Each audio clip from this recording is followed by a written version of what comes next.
Hello everyone, and welcome to the Daily War Brief program. Today, the whole world is once again holding its breath, waiting for the second round of negotiations between the United States and Iran. Both countries have confirmed that they have sent their delegations to Pakistan. However, whether the negotiations will succeed or not, no one dares to predict. Right now, information is extremely chaotic. Both sides keep making statements, and it's hard to know who to believe anymore. As for the U.S., there's not much to say. Donald Trump is basically a master at shaping public opinion. His statements are entertaining to listen to, but it's hard to rely on them because he can suddenly reverse his position at any moment.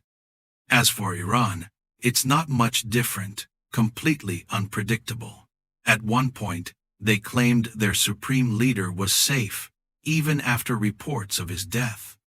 Then some Iranian military figure said the U.S. was negotiating with itself, and that Iran had no negotiations with the U.S. at all. Yet suddenly, the two sides met in Pakistan and talked for 21 hours straight. Most notably, Iran recently claimed it had struck the U.S. aircraft carrier USS Abraham Lincoln, rendering it inoperable and forcing it to retreat from the Gulf. But when asked for evidence, they said it was classified and could not be disclosed. As of today, that same carrier has returned and is now part of the western encirclement of Iran, clearly not damaged as claimed. At present, there are reportedly 3 U.S. aircraft carriers positioned around Iran, ready for potential action. Because both sides are so prone to exaggeration and propaganda, it has become nearly impossible to distinguish truth from falsehood. Every side claims to have secret weapons that can make the other pay a heavy price. Even now, as they approach negotiations, both sides still maintain a very arrogant posture. The U.S. has confirmed sending its delegation to Pakistan, and Iran has also confirmed that its foreign minister has departed. The negotiations are expected to take place on April 26. However, here's the ironic part. Iran's foreign ministry has stated that, although their foreign minister is already in Pakistan, they have no plans to meet the U.S. delegation directly. Instead, they will communicate through a third party.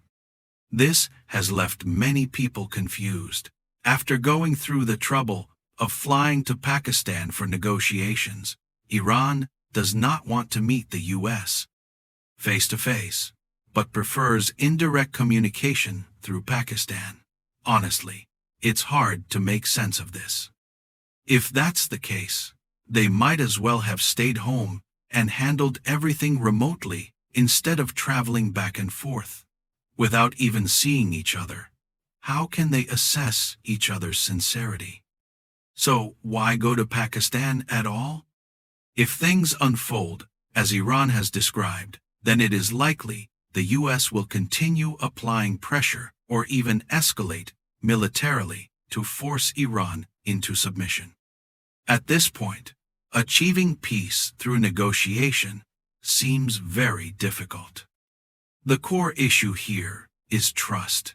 Neither side trusts the other, and there is no sufficiently powerful third party to enforce commitments. If both sides fail to honor agreements, what mechanism would exist to enforce compliance? How could Pakistan compel the U.S. to follow through on its commitments? Meanwhile, the U.S. does not believe Iran will abandon its nuclear ambitions, and Iran does not believe the U.S. will ever truly leave it alone. At best, Iran might get a break during Trump's term, but under a future U.S. administration, pressure could resume. So, from Iran's perspective, why make concessions? And if there is no agreement, then conflict becomes inevitable. From the U.S. side, They currently hold a major advantage by choking off the Strait of Hormuz. Iran's only major oil export route has been blocked. Trump has openly stated that the U.S. can wait. Time pressure is on Iran, not America. If Trump can sustain this strategy, it poses a very difficult challenge for Iran. Many people wonder how the U.S. can maintain logistics while keeping aircraft carriers stationed in the region for extended periods. Even something as basic as drinking water, how can they ensure enough supply for months at sea? The answer is that they don't rely solely on stored supplies. U.S. sailors can essentially live indefinitely on an aircraft carrier without worrying about freshwater shortages. Food supply might be a concern, but water is not. The U.S. has had advanced desalination technology for decades. Since 1989, aircraft carriers like the USS Abraham Lincoln have been equipped with systems capable of producing up to 1.5 million liters of freshwater per day. This eliminates the need to dock for water resupply. The process involves using nuclear reactors on board to heat seawater. The water is then placed in a vacuum environment, causing it to evaporate instantly. The vapor is collected and condensed into purified water. Operating these desalination systems is highly complex. Sailors must undergo extensive training, comparable to earning an advanced degree, and it can take up to 6 years before they are qualified to manage the system. They also need to spend several hours each week updating their knowledge. Water on these carriers is divided into 3 types. First, ultra-pure water for nuclear reactors. Second, mineralized water for drinking and bathing. Third, specialized cleaning water used to remove salt corrosion from equipment, not recycled dirty water, as some might assume.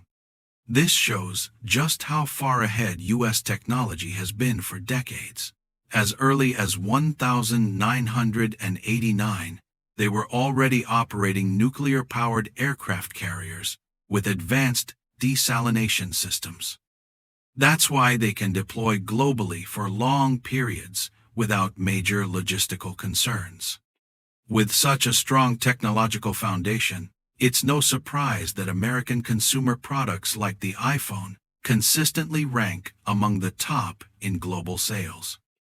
Even in highly competitive markets like China, the iPhone can still lead in sales, which says a lot about its strength.